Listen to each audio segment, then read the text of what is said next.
지난 노무현 전 대통령 추도식 현장, 봉하마을 한복판에서 벌어진 전대미문의 인증샷 사건에 이재명 대통령이 끝내 분노를 터뜨렸습니다. 대통령이 직접 언급한 단어는 다름 아닌 사이트 폐쇄와 징벌적 손해배상.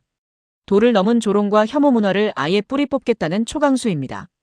커피 한 잔의 논란부터 사이트 폐쇄령까지 지금 대한민국 정치권을 발칵 뒤집어 놓은 이 전쟁의 실체를 추적합니다. 사실 온라인 커뮤니티 일베의 폐쇄 검토는 이번이 처음이 아닙니다. 과거 문재인 정부 시절에도 국민청원이 20만 명을 돌파하며 실제 폐쇄가 검토됐지만 전체 게시물의 70% 이상이 불법 정보여야 한다는 방통심의위의 엄격한 법적 기준에 가로막혀 무산된 바 있습니다. 하지만 대통령의 이번 폐쇄령 검토 지시에 여야는 즉각 대충돌했습니다.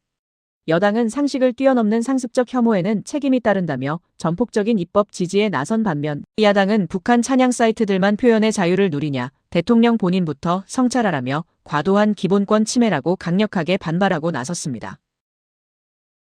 조금 잠잠하나 싶었는데 계속 이렇게 이런 활동들을 했었던 모양이군요. 국민들이 성숙한 의식을 가지고 이런 사람들이 발붙이지 못하도록 하는 게 제일 중요한데 이제 이런 게 안 없어지는 거는 안전하게 조롱하기, 처벌받지 않고 조롱하기, 이제 이런 심리 때문이거든요. 안전하게 조롱하기가 뭐예요? 이게 이제 이스터 에그라고 해서 부활절 달걀 찾아라 뭐 이제 이런 식으로 해서 네. 자기네들끼리만 아는 조롱의 코드를 그 안에다가 다 집어넣어 놓고 예. 실제 그런 것들을 아는 사람끼리는 알고 공유하고 낄낄거리는데 예. 모르는 사람들은 그게 있는지를 모르니까 그냥 넘어가잖아요.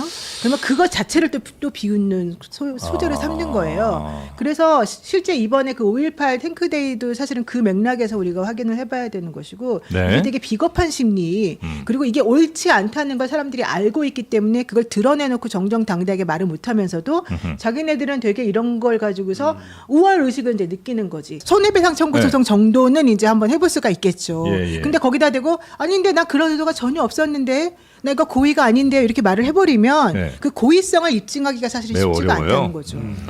그래서 이걸 법적인 문제로 해결하기는 굉장히 어렵고 네. 왜냐하면 표현의 자유라는 어떤 우리 뭐 헌법 기본권 이것도 있지만 실제로 처벌을 하려고 했을 때 이제 그 처벌의 그 기준이 애매모호하기 때문에 이게 잘못하면 표현의 자유를 위축시켜서 이게 이제 어떻게 보면 표현의 자유라는 건 민주사회의 기본 어떤 원칙 같은 건데 이제 그걸 네. 너무 위축시키면 또 문제가 생기잖아요. 근데 예전에는 그것조차도 들킬까봐 제대로 못하는, 그러니까 은밀하게 음지에서만 벌어졌던 일들이 어쨌든 코드를 씹는 방식으로 일부 양지로 떠오르고 있는 거잖아요. 그게 자체가 가능해진 게 저는 또 국민의힘에 몸을 담고 있는 사람으로서 우리 정당의 역할을 제대로 못했다는 말씀을 안 드릴 수가 없어요.